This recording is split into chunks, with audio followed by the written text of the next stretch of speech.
A mother tries to calm her screaming baby. She feels judged, embarrassed, and angry. I'm sure we've all been spectators in this scene, looking and maybe judging, or maybe averting our eyes out of courtesy.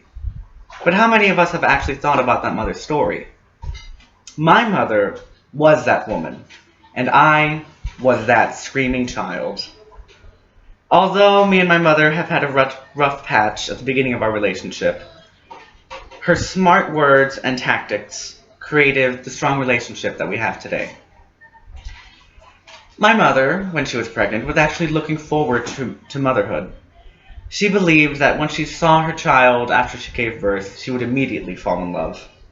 And her birth was actually very well planned. She had the supportive efforts of my father and her parents, and her best friend was there to support her as well, with food and music. And she had a fantastic midwife and great nurses.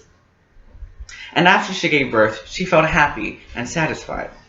And after some rest, a nurse brought me in, and we took one look at each other, and I immediately started screaming at the top of my lungs.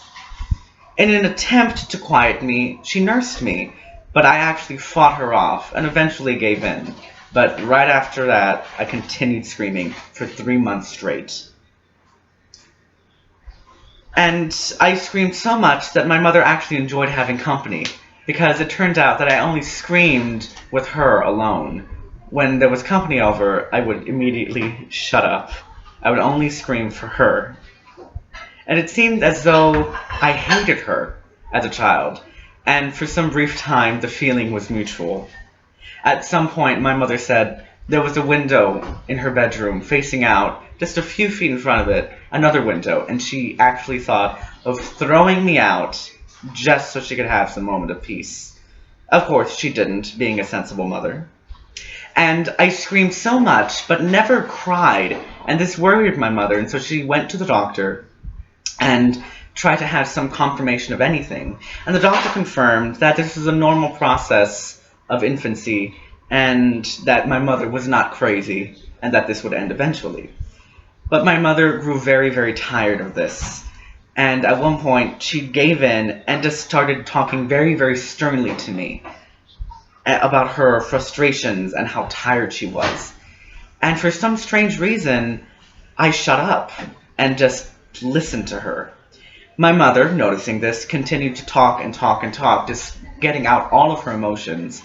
And at the very end, she said to me that this is the way we would deal with things, that we would always talk things out and be honest with each other and talk about our feelings in order to get through things.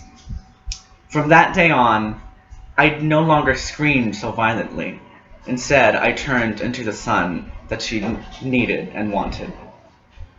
This brief moment in my infancy has greatly influenced the relationship between my mother and I.